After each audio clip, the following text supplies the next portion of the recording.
Le show de moto vous est présenté par la Capitale Assurance Générale, Honda et Yamaha.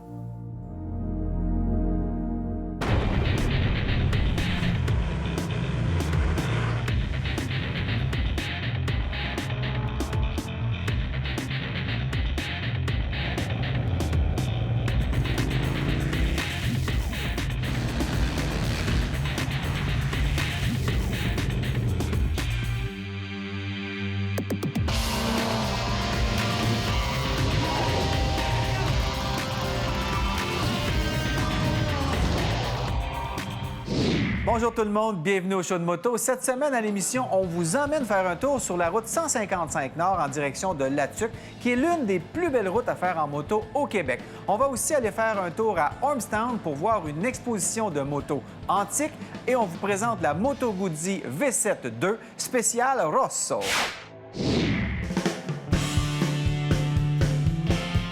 Les hipsters et les baby-boomers nostalgiques ont un point en commun. Ils choisissent leur moto autant en fonction du look que de la performance.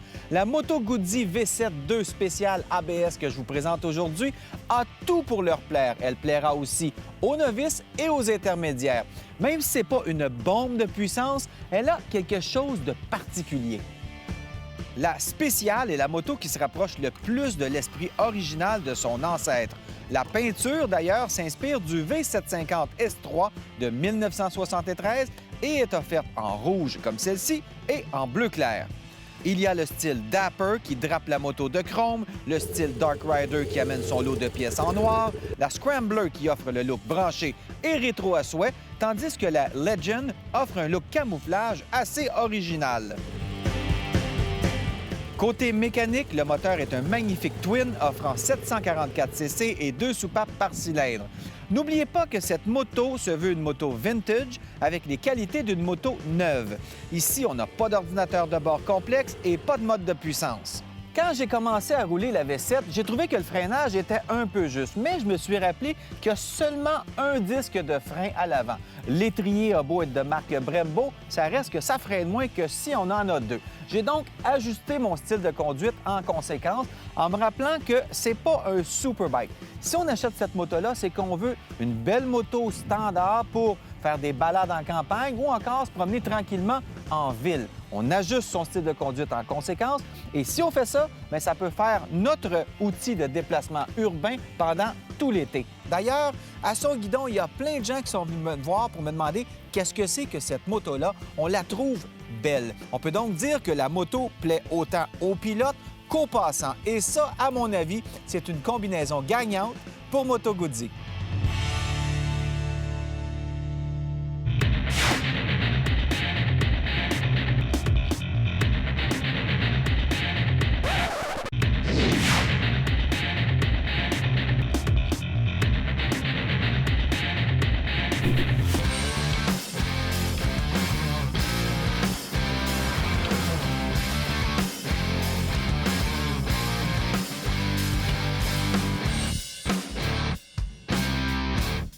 On est avec David Duchesneau, directeur sport touriste pour la ville de Latuc.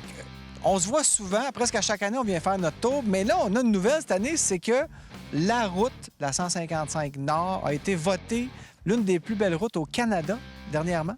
Bien, en fait, c'est par l'Agence d'Authentique Canada qui... Une agence de voyage. Oui, c'est ça qui importe aussi beaucoup de touristes européens. Puis eux autres, par leur clientèle, ces choses-là, qui envoient partout à travers le Canada comme étant les plus belles routes. Au Québec, ils ont fait un top 5, puis Latuc était la route Grande Pile qu'on va faire aujourd'hui, Latuc, nommée comme la plus belle route à faire. C'est vrai que c'est une belle route. Je l'ai fait plusieurs fois, puis c'est vraiment magnifique. Aujourd'hui, dans l'émission, on va quand même faire des petits croches par exemple, Grande Pile. On va voir des petits villages. On va s'arrêter un peu plus spécifiquement à certains endroits. Et le premier endroit, c'est ici, à Grande Pile. Il y a un beau petit village. Et le point de vue, c'est la première fois que j'arrête ici, à la marina. Regardez ça, c'est magnifique. Donc, on débute ici et on s'en va où après ça? Ben après, on va en profiter là, un petit peu plus loin. Il y a un autre aire pour profiter justement de ce décor-là. Puis on va y aller graduellement, justement, profiter de la route. Puis en fait, on est bien content parce que souvent, tu sais, quand on reste à un endroit, on l'a fait parce qu'on a une destination bien précise. Là. Puis aujourd'hui, ça va être vraiment de profiter le paysage. Comme on le voit ici, là, la route le suit. On suit la rivière quasiment. C'est fou comment c'est beau. En fait, là. C'est vraiment une belle route. En plus, le pavé est en bon état. On est en train de rénover certaines sections. Et ça aussi, moi, je remarque ça quand je viens ici. Cette route-là est bien entretenue. Donc, pour ceux qui ont des motosports, entre autres, ça donne pas trop de coups dans les bras. C'est le fun de rouler ici. Oui, puis c'est sûr, c'est pas une route là, qu'on va dire très sinueuse avec des bosses, mais le décor en vaut la chandelle. C'est une route de paysage. Le tracé est beau, c'est pas quelque chose d'extrême avec des courbes à n'en plus finir. C'est vraiment une route où on apprécie le paysage. On vient ici en couple. Moi, j'ai la machine parfaite pour ça aujourd'hui, le Goldwing. On se promène, on profite du paysage, puis on s'en va vers la tuque. En plein ça. Parfait. Allons-y. Écoute.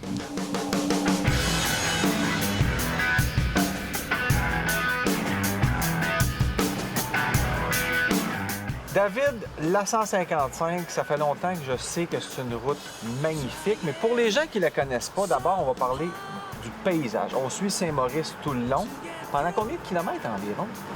En fait, quand on part de Trois-Rivières, c'est 167 km. C'est sûr qu'il y a un petit bout d'autoroute là, juste avant d'arriver à Grand-Mère là, qui nous donne à peu près une trentaine de kilomètres, si je ne me trompe pas. Puis après ça, vraiment, là, on rentre sur la 155, puis quasiment du début jusqu'à la fin, on suit la rivière Saint-Maurice. Nous, on s'occupe au niveau du bureau d'information touristique ici, là. Puis on a vraiment une grande augmentation au niveau du motocycliste sur la route. Là. Oui? Ouais. Ah, ben ça, c'est bon. Depuis une dizaine d'années, on commencé à refaire la route 155. Puis là, elle est pratiquement toute finie. Là, on l'a vu hier. Très belle route. Ouais, l'asphalte est super belle. Il y a des accotements. Après ça, des bonnes voies de Il y a des haltes routières aussi où on peut admirer le paysage de la rivière, prendre nos photos, discuter, faire un pique-nique même. Il y a des haltes où il y a des tables à pique-nique, c'est le fun. Donc, pour faire une randonnée, on n'est peut-être pas obligé d'arrêter au restaurant. On peut se faire une petite épicerie, se faire un pique-nique le long de la rivière. C'est magnifique. Oui, bien, tu arrêtes justement dans le village, tu vas te chercher des choses, puis tu vas un petit peu plus loin en montant là-dessus. Puis c'est ça qui est intéressant de cette route-là, c'est qu'à peu près, un moment donné, quand on faisait le tournage, en fait, il faut le dire, là, on était tanné d'arrêter parce qu'il y avait tout le temps des beaux spots. Là, on s'est dit, on a assez, là. On en a pas mal. Puis les gens qui viennent ici, après ça, là, on n'est pas obligé de revenir sur nos pas. Là, on peut aller plus loin. C'est ça qui est intéressant. Avec les circuits moto qu'on offre ici, ça nous permet de rester une autre journée. Puis c'est vraiment, là, on peut faire la boucle. Là. On monte au lac Saint-Jean. Moi, je fais souvent ça. En fait, là, j'ai des amis à Baie-Saint-Paul. Je pars de la Tuque, prends un café à Baie-Saint-Paul, passe vers le lac Saint-Jean, le petit parc. Après ça, on en redescend, soit par les terres à Saint-Tite ou après ça, Québec. Et là, tu nous as fait découvrir hier soir le gîte de la Bostonnais. C'est magnifique. C'est tenu par un couple de Français qui ont vraiment un petit coin de paradis. Oui, mais tu sais, ben là, ça faisait une couple d'années là, qu'on roulait ensemble, là, puis je commence à connaître les critères Ménard, en fait. Là. Les critères Ménard, oui, bien, ça prend des accommodements qui sont distinctifs, qui ont du cachet. Et là, t'es en plein dans le mille, là, c'est hot. Oui, en fait, là, c'est vraiment... Puis surtout, si on pourrait venir ici avec une petite gang, chacun son petit chalet, parce que, oui, c'est un gîte, mais c'est pas un gîte traditionnel, là, où on n'est pas chez l'habitant dans la même maison à partager dans la même cuillère, en fait, là. La manière c'était faite, ils ont vraiment fait des beaux petits chalets en bois rond là, avec le cachet que le touriste européen veut venir ici puis voir. Mais chaque chalet a leur chambre, les toilettes indépendantes. Après ça, on a une salle commune, puis la restauration, on a pu y goûter hier. Oui, c'est pas un cuistot qui vient de finir son cours, qui te fait 2 œufs bacon. On a vraiment de la bouffe de qualité. C'est un chef français qui a décidé de prendre une semi-retraite quasiment. Donc, il y a 16 personnes qui peuvent accueillir en même temps dans les 5 chalets. Et là, c'est de la petite bouffe, mais de qualité, c'est exceptionnel. On s'attendait même pas à ça. Là. Non, ben toi, tu t'en attendais pas. Moi, je le savais. C'est fin. Non, en fait, là, vraiment, là, au niveau de la cuisine, c'est ça qui vient donner un peu un cachet. Puis même le soir, après ça, on a pu en profiter sur le bord du feu. On était tous ensemble, juste notre petite gang. Et puis, les gens qui se demandent s'ils vont avoir de la difficulté à stationner leur moto parce qu'on est sur la terre, le sable, il n'y a pas de problème. Ils nous attendent avec des petites planches de bois qu'on peut mettre sous nos béquilles. C'est vraiment fait aussi pour les motocyclistes. On a un bon accueil. Des fois, on se sent pas toujours les bienvenus ou aussi bien accueillis, mais ici, c'est parfait. Aussi, il faut pas oublier qu'est-ce qui est intéressant, c'est on peut venir ici puis on peut laisser notre moto en sécurité. On est loin du centre urbain, des choses comme ça, mais il y a juste le monde de la place qui est ici. Là. Oui, on est loin de la route principale. Donc, c'est vraiment un petit coin de paradis. On arrive ici, un groupe de 2, 3, 4, 5 motos même. On s'installe, on est chez soi. On a le chef, vraiment un très bon chef. Et puis, on passe une belle soirée. Les spas, la rivière à côté. On a le spa aussi, mais on n'a pas pris de spa, Dave. Hein? Non, c'est ça. Ben, ça me dérange pas vraiment. Honnêtement, ça me dérange pas tant que ça. Que ça.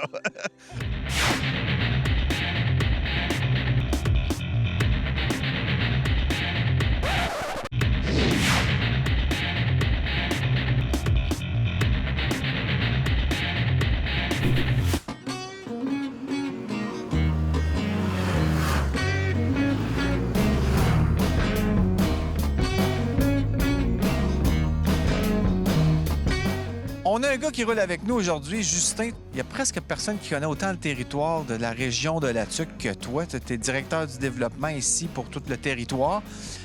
On parle de la 155, mais autour, ensuite, là, il y a plein de routes à faire. Toi, tu es motocycliste. Quelles sont tes routes préférées? Bien, en fait, la route 155, comme on a fait aujourd'hui, c'est une belle route, mais par notre réalité, on la fait 150-200 fois par année. Mais il y a la possibilité de faire des variantes. C'est pourquoi que je conduis une moto qui me permet de le faire avec une aventurière.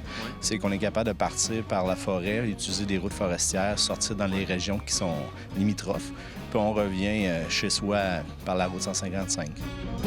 Est-ce que ça prend une bonne connaissance? Est-ce qu'il y a des cartes disponibles? Est-ce que juste avec un GPS, on peut se retrouver facilement dans ces chemins forestiers-là? Bien, je dirais que ça prend les deux.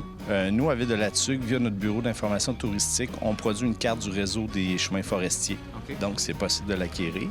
Puis, il y a également les GPS aujourd'hui, avec Internet, tout ça, on est capable de se bâtir des itinéraires qui sont intéressants, puis de prévoir aussi tous les services de ravitaillement s'il faut. Oui, parce qu'on part... quand tu prends un chemin forestier sans trop d'informations, moi, ma première priorité, c'est de savoir, je vais-tu avoir assez d'essence pour sortir du bois après ça? Effectivement, il faut penser à revenir, c'est pas juste d'y aller. Donc, c'est important de planifier son séjour, son voyage.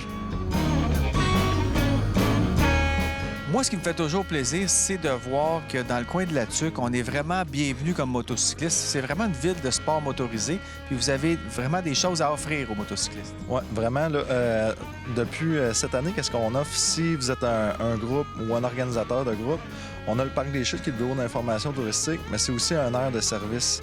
On peut accueillir beaucoup de personnes, puis on vous propose, dans le fond, avec nos contacts, soit un service de trotteur, que ça peut être Michoui. Puis là, on parle des gangs, là. Ça peut être des gangs de 10 à 300 facilement. Là. Wow. Puis qu'est-ce qui est intéressant aussi, c'est qu'à tous les jeudis, durant une période de l'été, il y a des shows de musique au centre-ville.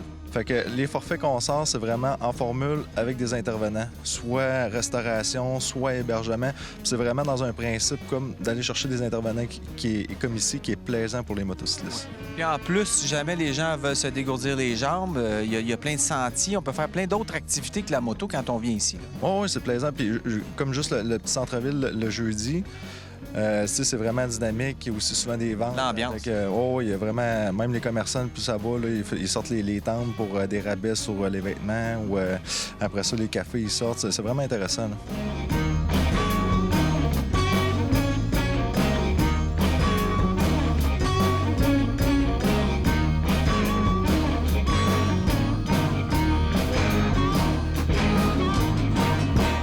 Est-ce qu'il y a beaucoup de groupes de double usage qui viennent faire un tour dans le coin? Bien, je dirais qu'on en voit de plus en plus avec la promotion que la ville et son organisme touristique fait. On le voit aussi parce qu'il y a plusieurs événements qui se tiennent chez nous. Oui, comme l'Orange Croche, entre autres, est un événement. Exact. L'Orange Croche, on le voit aussi avec les 12 heures d'endurance. Oui. Donc, on s'est fait connaître, puis on le voit aujourd'hui de plus en plus. On voit des groupes qui viennent par eux-mêmes, qui viennent découvrir le territoire puis passer des séjours chez nous. Là. Et pour ceux qui restent sur le bitume, on peut aller de la Tuque, on peut aller au Lac-Saint-Jean, on peut aller un peu partout. Là. C'est quand même un bon point de départ ensuite pour voyager au Québec. Oui, en effet, vu qu'on est centré, c'est possible de circuler par chez nous, mais même alentour de la Tuque, il existe quelques belles routes qui, pour la moto, sont très intéressantes, où le pavage a été refait dans les dernières années. Puis ça nous permet d'aller un petit peu plus en arrière-pays que juste la route interrégionale.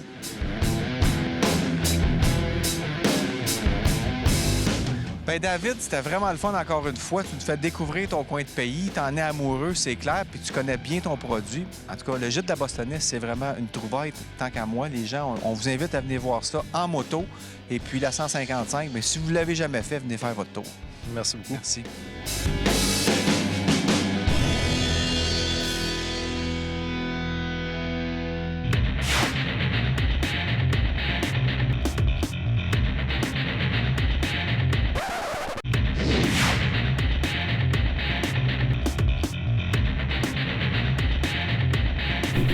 Au show de moto, on vous présente toujours les toutes dernières sorties dans le monde de la moto. Mais aujourd'hui, on fait tout le contraire. On vous amène dans un rallye de l'Association canadienne des motos anciennes.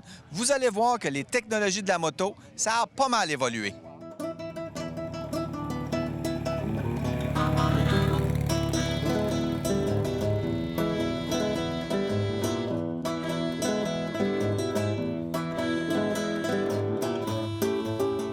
On a réussi à mettre la main sur l'un des membres de l'équipe des juges du concours d'élégance aujourd'hui. David, ça fait longtemps que vous êtes dans ce domaine-là. Ça fait quoi, 20-25 ans? Vous venez ici à cette exposition? Oui, c'est vrai. On fête cette année notre 25e anniversaire. Puis c'est vraiment bien d'avoir du beau temps puis beaucoup de motos aujourd'hui. Beaucoup de motos. Je suis très impressionné de voir comment il y a des motos qui viennent. Ce que je me demande, c'est comment vous faites pour juger des motos qui sont si différentes. J'ai déjà vu les catégories, là, les années 30, 40, 50, etc. Ouais. Ça, je comprends que c'est par décennie, mais après ça, comment vous jugez de la gagnante de la catégorie? On prend beaucoup de différentes choses en considération. On cherche une moto qui est d'origine. Oui, c'est vrai qu'il y en a beaucoup qui sont restaurés, puis j'imagine le but de restauration, c'est de le faire, c'est comme si on pense pas que c'est restauré, hein? Qu'est-ce qui n'est pas original là-dessus? Est-ce que c'est le siège? La dernière partie, ça. OK, ça a été modifié. Pourquoi? Bien, c'est parce qu'en 70, tu ne pouvais pas avoir de pièces. C'était impossible. OK. Tu ne pouvais pas trouver des pièces. Fait que on était à l'époque des customs. Fait que ça, c'est le derrière d'un Harley 1970, le premier que Willie G a construit. J'ai coupé le siège, je l'ai mis là. Et aussi, c'est que je peux mettre une électronique en dessous et une suspension à l'air. Donc, il y a une suspension à l'air là-dessus. Suspension à l'air là-dessus. Ouais, c'est le gros luxe. Ben, c'est très, très dur, un original pour le... Ça coûte moins cher de Kiro. Ah, ça coûte moins cher de Kiro. Quand j'étais jeune, ça faisait 60 000 à l'heure en première, 100 000 à l'heure en deuxième, puis 118 en troisième, puis 125 en quatrième. Ça, c'est ce qu'on vous a dit, parce que vous n'avez jamais dépassé les limites, là, vous. Non, c'est... La police qui écoute. Non, mais ça, c'est quand j'étais jeune. Non, c'est passé, ça. Tant que c'était pas grave. C'est passé. Vous, parlez-moi de la vôtre. Elle est complètement originale. C'est une quelle année? Ça, c'est un 51, ça. Ça, c'est un rapide. Comment vous avez mis d'heures pour restaurer là-dessus? Elle était sûrement pas comme ça quand vous l'avez acheté. Non, c'était tout en morceaux. Ça m'a pris à peu près un an. Un an pour restaurer ça. Vous aviez quand même de l'expérience en mécanique moto, j'imagine? Ben, tu peux.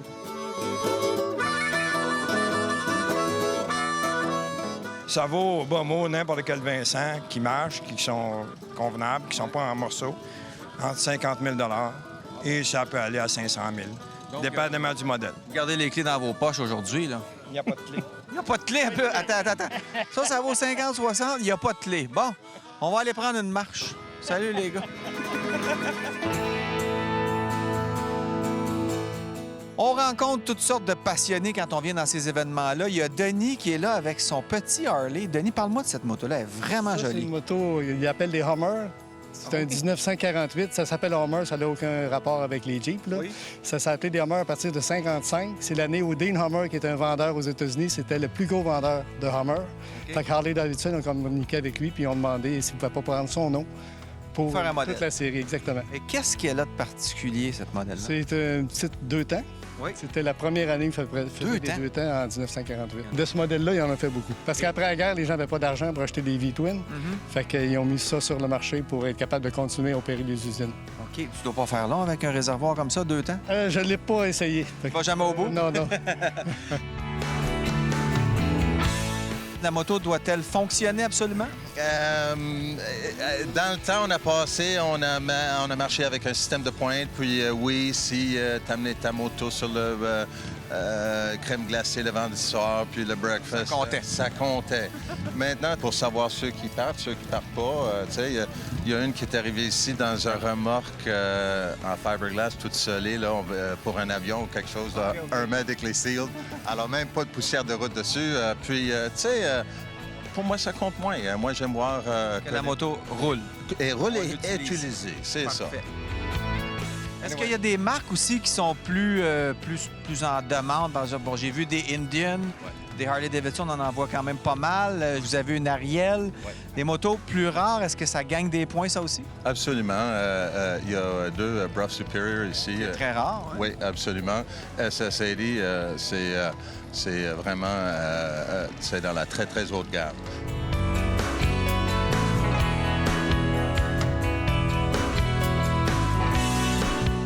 On est avec Mario Titley et sa magnifique Indian. Mario, parle-moi de ta moto, ton bijou.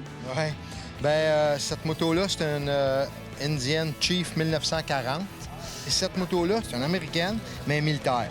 Elle a vraiment été à la guerre, puis c'est spécial parce que c'est une moto qui faisait juste des parades, des expositions, tu sais. Donc, elle était quand même en bon état quand tu l'as eu? Oh, non. Elle avait passé au feu. Hein? Puis, oui. Puis moi, quand je l'ai acheté, là, j'avais le frame, le moteur qui était ouvert, j'avais la tank à terre, les 2 ailes, les 2 roues, puis les poignées.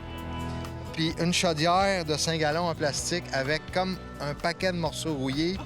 J'avais à peu près 55 % de la moto. C'est une moto qui fonctionne un peu différemment des motos conventionnelles. L'accélérateur est à gauche là-dessus? Oui, l'accélérateur est à gauche. Puis ici, à droite, ça se trouve à être... ça change le feu, l'avance du moteur. Ce qu'aujourd'hui, c'est tout automatique. Là. OK. Quand tu le pars, il faut que tu coupes ton avance. Sinon, la moto, elle va te kicker, elle ne voudra pas partir. OK. Fait que... Puis une fois parti, ben là, tu l'ajustes, puis regarde, ça te le dit, là.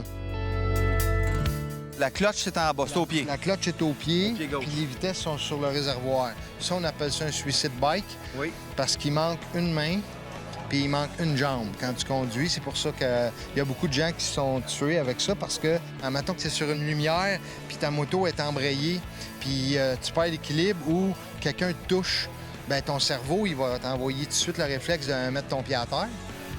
Mais là, tu lâches la clutch puis le bicycle est super fort, fait qu'il va partir. Fait que c'est ça. C'est un pensée si bien.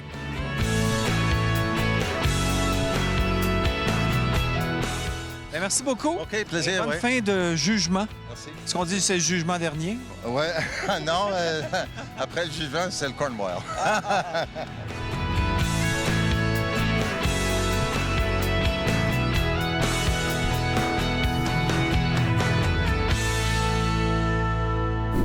C'est tout pour le show de moto aujourd'hui. J'espère que ça vous a plu. Je vous donne rendez-vous la semaine prochaine pour d'autres aventures à moto. Et d'ici là, soyez prudents sur les routes. Salut! Profitez des 75 ans de la capitale en participant à leur tout nouveau concours et courez la chance d'être l'un des 8 gagnants d'un de ces magnifiques prix offerts par Yamaha. Le show de moto vous a été présenté par la Capitale Assurance Générale, Honda et Yamaha.